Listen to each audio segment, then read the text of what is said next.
예수님은 오늘 또 말씀하십니다. 회개하라 천국이 가까웠느니라고 말씀하십니다. 오늘은 본문 말씀을 중심으로 코로나 폭풍 해법이라는 설교의 제목으로 함께 은혜를 나누려고 합니다. 30년 전 미주 서분회에서 목사를 안수를 받고 터득한 교훈이 있습니다. 그것은 할수록 어렵다는 것입니다. 1980년 3월 교육전도사로 시작한 지 40년 목회의 철학이 있다면 그것은 최선을 다한다는 것입니다. 최선은 수단과 방법의 우선이고 또 기교와 경험을 이길 수 있기 때문에 그렇습니다. 지금도 목회가 서툴러 외줄 타는 사람처럼 하루하루를 보냅니다만 상당히 오랜 세월 동안 저를 지배해온 사고의 틀이 있었습니다. 그것은 나는 잘하고 있는데 아무개 때문에 목회가 힘들고 교회 부흥과 성장이 안 된다는 생각이었습니다. 그러다가 어느 날 목회의 철이 들면서부터 생각이 바뀌기 시작했습니다. 부흥이 안 되고 일이 꼬이고 교회가 어려운 이유가 아무개 때문이 아니라 다 나 때문이라는 생각이었습니다. 그리고 깨닫게 되었습니다. 요나의 경우도 그렇습니다. 요나는 폭풍이 원인이 자신에게 있다는 것을 분명히 알고 있으면서도 전혀 아닌 척, 모른 척, 상관이 없는 척, 시치미를 뗀 채 배 밑창에 누워서 잠을 청하고 있던 뻔뻔한 사람이었습니다. 그는 니느웨로 가야 할 사명을 감춘 채 밀실로 들어간 두 얼굴의 사나이였습니다.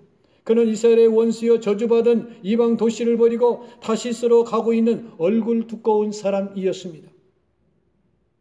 뿐만 아닙니다. 그는 하나님의 종이면서 하나님의 뜻과는 전혀 상관없는 고집을 내세운 빗나간 선지자였습니다. 그리고 그는 폭풍이 잠잠해질 수 있다는 것을 깨닫기까지는 오랜 시간이 걸렸습니다. 지금도 코로나 바이러스라는 풍랑이 몰아치고 있습니다.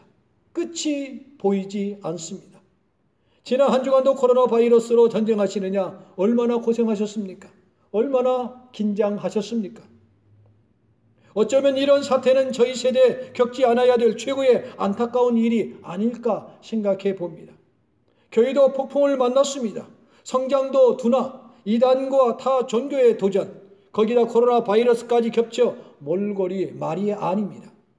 요나는 나를 들어 바다에 던지십시오. 당신들이 폭풍을 만난 것은 다 나 때문임이라고 해법을 제시했습니다. 문제는 죽는 것이 결코 쉬운 것이 아니라는 것입니다. 그래서 사람들은 자기가 살기 위해서 다른 사람을 넘어뜨리고 다른 사람을 죽이려고 하는 것입니다. 하지만 그것은 성경이 말하는 해법도 아니요 십자가의 정신도 아닙니다. 1948년 네덜란드 암스테르담에서 WCC 제1차 회의가 열렸습니다. 세계 제2차 대전 종전 후였던 탓으로 적개심을 아는 채 각 나라 대표들이 한자리에 모였습니다. 그런데 개막식에 앞서 별난 행사가 진행되고 있었습니다. 각국 대표들은 차례로 단상 아래로 모인 그리고 그 앞에 관 앞에서 나와 관에 누워있는 시신과 고별 인사를 하라는 안내방송을 따라 한 사람씩 줄을 서 나오기 시작을 합니다.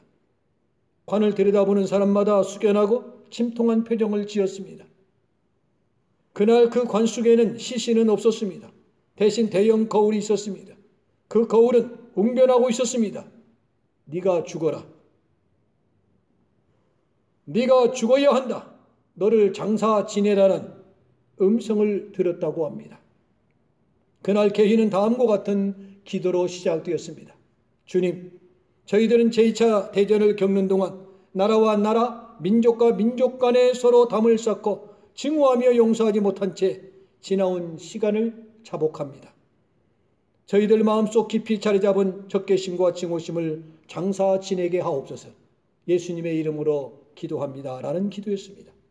이 기도는 오늘 우리들의 기도가 되어야 할 줄로 압니다. 파스칼은 이렇게 말했습니다.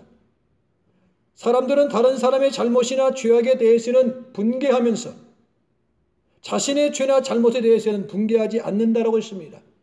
주님은 오늘 또 저와 여러분을 향하여 말씀하십니다. 내 눈 속에 들보를 빼라고 말씀하십니다. 우리 주변에 코로나 바이러스로 인하여 상처받은 사람들이 의외로 많이 있다는 것을 우리는 기억해야 할 것입니다. 교회는 그들을 싸매고 치유해야 할 사명과 책임이 있습니다. 그런데 우리가 갈등과 반목, 증오와 원한으로 열병을 낳는다면 저들은 누가 치료해야 합니까? 누가 고쳐주어야 합니까? 누가 싸매 주어야 합니까? 코로나 폭풍을 만난 이 나라의 민족을 교회가 치료하고 구원해야 할 사명과 책임이 있다는 것을 우리는 책임감을 가져야 할 줄로 압니다. 그들의 병을 고쳐야 할 것이 바로 교회입니다. 바로 저와 여러분입니다. 이 나라의 민족을 살릴 주체가 바로 저와 여러분인 것을 꼭 기억하시기 바랍니다. 요나의 해법을 여러분 주목하십시오. 나를 들어 바다에 던지십시오. 그래야 폭풍이 잠잠해집니다라고 했습니다. 왜 우린 이 말을 못하고 있습니까? 왜 안 합니까? 왜 미룹니까? 코로나의 주범은 바로 바이러스입니다. 코로나 바이러스가 폐와 심장과 혈관을 멎게 하고 있다는 것을 우리는 압니다. 지금 우리는 중병을 앓고 있습니다. 막힌 것을 뚫고 찢긴 것을 싸매고 터진 것을 봉합해야 할 책임과 사명이 있다는 것을 우리는 알아야 합니다. 나도 힘들고 어렵지만은 내 주변에 나보다 더 힘들고 어렵다는 분들이 많이 있다는 것을 여러분 기억하십시오.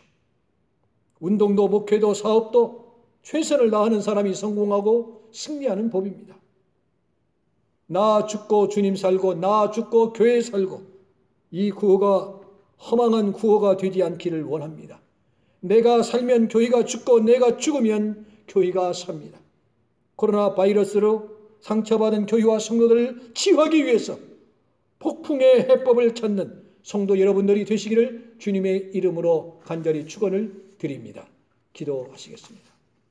이제는 우리 주 예수 그리스도의 은혜와 성부 하나님의 무한하옵신 사랑하심과 성령님의 교통, 교제, 역사, 인도, 충만하심의 은총이 각 가정에서 오늘 하나님 앞에 예배를 드리는 모든 심령들 위해 이제로부터 영원토록 함께 있을지어다. 아멘.